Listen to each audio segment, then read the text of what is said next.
Hello, everyone. This is Andreas Pop Culture Guy. Today is the latest Andreas Pop Culture Retrospective Slash Review, and it's on American Werewolf in London.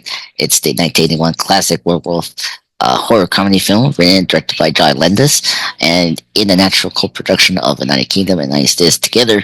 Film stars David Naughton, Jenny, um, Jenny Agutter, and Griffin Dunne. Now, as usual, people know about this movie. It is pretty simple. The film's plot follows two American backpackers, Dave and Jack, who are attacked by a creature while traveling in England, causing David to question if he'll become a werewolf at their next full moon. Now, here's a film that never fails to entertain year after year for me. It's almost a quarter of a century old. 42 years old right now, maybe, but hasn't become dated, and the special effects are still stunning to this day. It's still good. Director John Landis is a great filmmaker who does a really good job of making entertaining movies, and this is one of his best. The appeal to this film is the combination of horror, suspense, action, and humor. The latter actually is the key ingredient because this can become a downright scary movie. The levity here, this is a welcome relief during the horror and gory sequences they have. This is just the right amount of contrast between horror and comedy. Also, I love the characters in this film. They're spectacular. The story is full-on horror film with awesome black comedy in it. The practical effects by Rick Baker is astonishing. It's incredible. It's not this goofy and awful cartoon CGI nowadays. It's practical makeup, and it's spectacular. I have seen this film more than any other film. Any other films I repeated viewing because it's really great. While film in the early 80s, it still feels timeless. The blend of horror and humor are perfect. The horror comes at you brutal and are fast, and the humor is never forced but comes naturally out of the absurdity of the events. Waking up naked in the zoo, having your dead friend tell you that you are a werewolf. I gotta say, those are natural humors, and I really love it. Oh man, this is such a fun film to discuss. It's a great werewolf story. I'm not a big fan of the werewolf stories in general, but this is one of the best. This and Halloween are two of the best horror werewolf stories of all time, with enough gore for splattered junkies and enough story to make it better as a character-driven film. And then just some run-of-the-mill horror flick.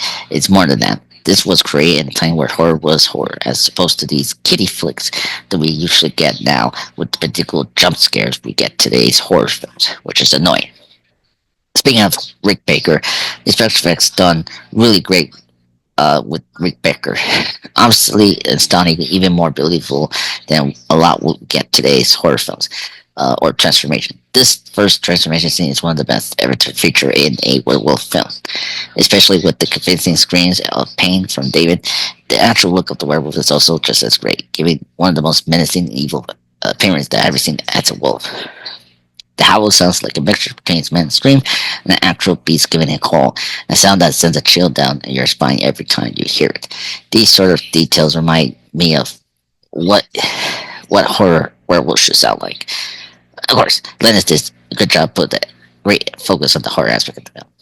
Speaking of John Landis, I think the film's sense of humor is definitely the best part of this film because the film's director and writer John Landis has directed so many great comedies like Natural Pool, Ammon House, Blues Brothers, Coming to America, and Trading Places. If you gave the same premise to a much serious filmmaker, they probably could have made it a straight horror film. So attracting all the brilliant laughs that Landis give us. Of course, part of what makes American Werewolf in London so special and so entertaining is how hilarious it is. Almost unbelievable that a movie with many horrific and gory moments can also be a laugh out funny throughout. That's a very impressive thing. Another important and this is why it was very important that American Werewolf London is also crucial. The use of the acclaimed award-winning special effects gave the first Hazy Oscar win of the makeup and practical effects for Rick Baker, who has been nominated for multiple times in the Oscars. So, and the Wonderful Transmission is definitely an iconic scene that definitely lives up to the high expectation that anyone reviewing the film for the first time may have. It's a legitimate, disturbing, and amazing transformation. Well done. Overall, American Werewolf in London is not only the best werewolf movie ever made, it's also one of the best genre films of all time. Overall, I think American Werewolf in London is a timeless, excellent classic movie, my favorite of the werewolf films of all time. I'll give it a score of 10 out of 10. Love this film. The acting is really solid. The characters in this film is well written. Then, of course, the special effects in this movie is amazing. Well done. This really the self-stays true classic in the horror genre catalog. So thank you everyone for joining me today on this spectacular Andreas Pop Culture Retrospective slash review on American Werewolf in London. There will be more. Um, expect more retrospective slash review, and thank you so much for listening. And have a good day. Ciao.